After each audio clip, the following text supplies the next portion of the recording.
Jon and J Marie. Now tell me what that J stands for again. J stands for Jeanne. Right. It's got that French vibe to it, doesn't it? It's French. It does. Do you do any of the lineage from yourself go from New Orleans or anything outside of there? There was a lot of French people came here to this country, went down in to New Orleans, and that sounds very New Orleans-like. Oh, wow. It was Jeanne. my cousin's French name. It's a beautiful name. Thank you. It really is. Thank you. In fact, I wrote a script with that. We changed the name to Jeanne because I ran into a Jeanne when we were in, I think, at a Lowe's, and I was like, that's the name. That's the name. Yes, Wow. that's the name. It's a beautiful name. Thank you. So thank your parents. And you're the burger chef. The Burgermeister, yes. Maestro. I make the blue plate specials that Belinda actually becomes. Why did you break up with her? I mean, come on. What are you thinking? It was a heart arrhythmia at the moment, Okay. and then it was immediate failure. Yes. So you left because, Health reasons. There you go. Yes. So, producer. Yes. It's quite a job. Oh, yes. Especially the way you shot this. Oh, yes. Quite a job. Tell me a little bit about that. Well, I've been working with Ken for years.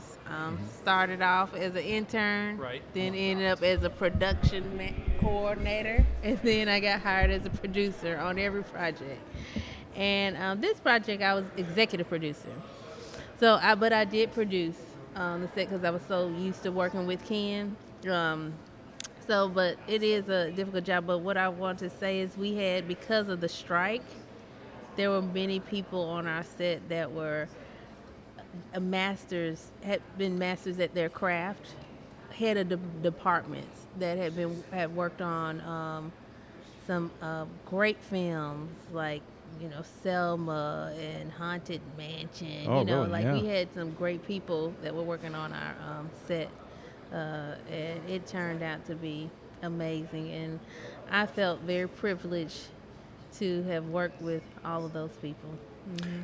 Yeah, when the strike happened, everybody was out of work. I mean, it's 112 days, the longest strike in our history of SAG-AFTRA. But Ken worked with SAG-AFTRA and specifically Melissa Goodman, who's our executive director of the Atlanta and South Carolina branch. Most people don't know that South Carolina is part of the Georgia branch, so we're sisters and brothers together with these two states. So it's great to be here at the Myrtle Beach Film Festival. But Ken was able to get a waiver, one of the first waivers, and that all these people were out of work. These top key people came, and when Ken asked, they came. And we had the top people to work for Creative Studios of Atlanta, which has been around for over 25 years. They were one of the first places I went to tape auditions when we first started to put everything on tape for the casting directors. They had an in-house, top-notch little studio, and I did so many auditions down there. It was great, and got to know Ken and all of his people, and I was really honored when I was asked to play Vance in this movie, and to come here to the 19th year of your festival. It was really well received today, and thank you so much. Well, thank you for sharing it with us because it was the world premiere. Yes. And you can't get bigger than a 57, 58-foot screen. Right. It was I great. know. How did it look on the screen to you? Awesome. Yeah. First time on the big screen to see it? First time for me. And as Jake said earlier in the interview, it was our opening day. So Right. we knocked it out of the park. Oh, well, you knocked it out of the park before you even got here. And that's why you're here, and I'm know. sure you're going into many other places. And it's just a beautiful, beautiful film. And I did tell Jake and Alexis, and I mean it, there's 4 big films coming up on the posters in the one sheet areas behind you. Okay. And I said I would take your film over watching any of those 4 any day of the week. Wow. Because when I leave, you feel good. Yes. You feel good. You feel like you feel like you got to partake in someone else's life, and it's a good story. Did to work with a legend, a writer that was a legend. Lloyd, yes. Lloyd Schwartz. Known for writing, the Brady Bunch, That's Gilligan's right. Island, and things. And also his father was a legend. Yes. Yeah, I mean, we just had some great people working. Well, you starting from the beginning, writing. And Lloyd was there for every day of filming too. He was. Yeah. was amazing, and some of the stories we got to hear at lunch, Yes. you know, were priceless, and I will keep them forever. Yes. Well, he's a true professional. Yeah. Yes. And I mean, your whole set is, your whole Yes, crew is, your whole crew. cast is. And it shows when professionals come together and the creative types, and they've got all that passion inside of them, what can take place. And, the speed at which you shot this film, which usually takes 28 to 32 days to shoot a feature film, standard feature film. How many days did you shoot it in? 3 days. 3 days. I wanted you to say that. 3 days for a feature film. If you haven't done it, that'd be Yeah. like, I guess it'd be like 4 people building a house in 1 month. Yeah. Right. About the equivalent, impossible, and you pulled it off. You can only do that with people who are experienced and professionals. Yes. I'm used to working with people on indie films that were really good at their craft, but this time they were all top-notch professionals. You know, You had a lot of legacy people in this, behind the Yes. scenes too, like Yes. Lloyd Schwartz and Yes.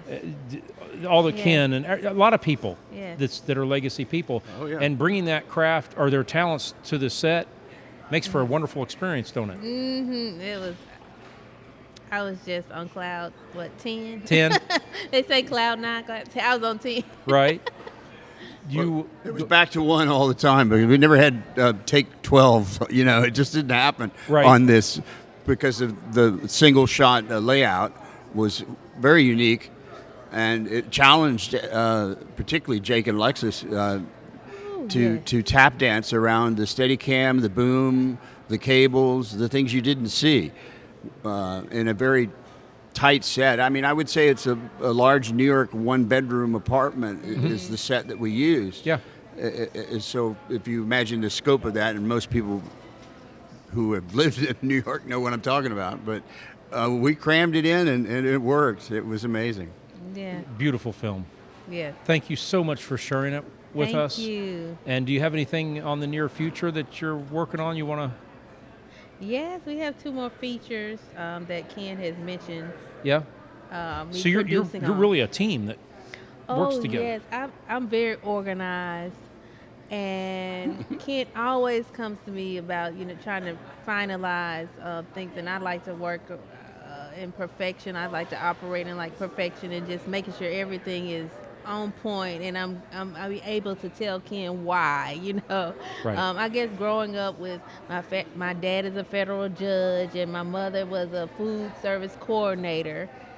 Just those growing up in that home developed, because I thought I would never be I said I would never be a producer, and end up just becoming one, and it was just word of mouth. She's good, and I was trying to get close to the producer. I was an actress trying to get close to producers, Right. and then I would end up becoming a producer, and I just keep getting hired. Well, I can So- see why. And now I am executive producer on this film, raising money, but I also did produce as well, because Ken and I are a great team. Great team.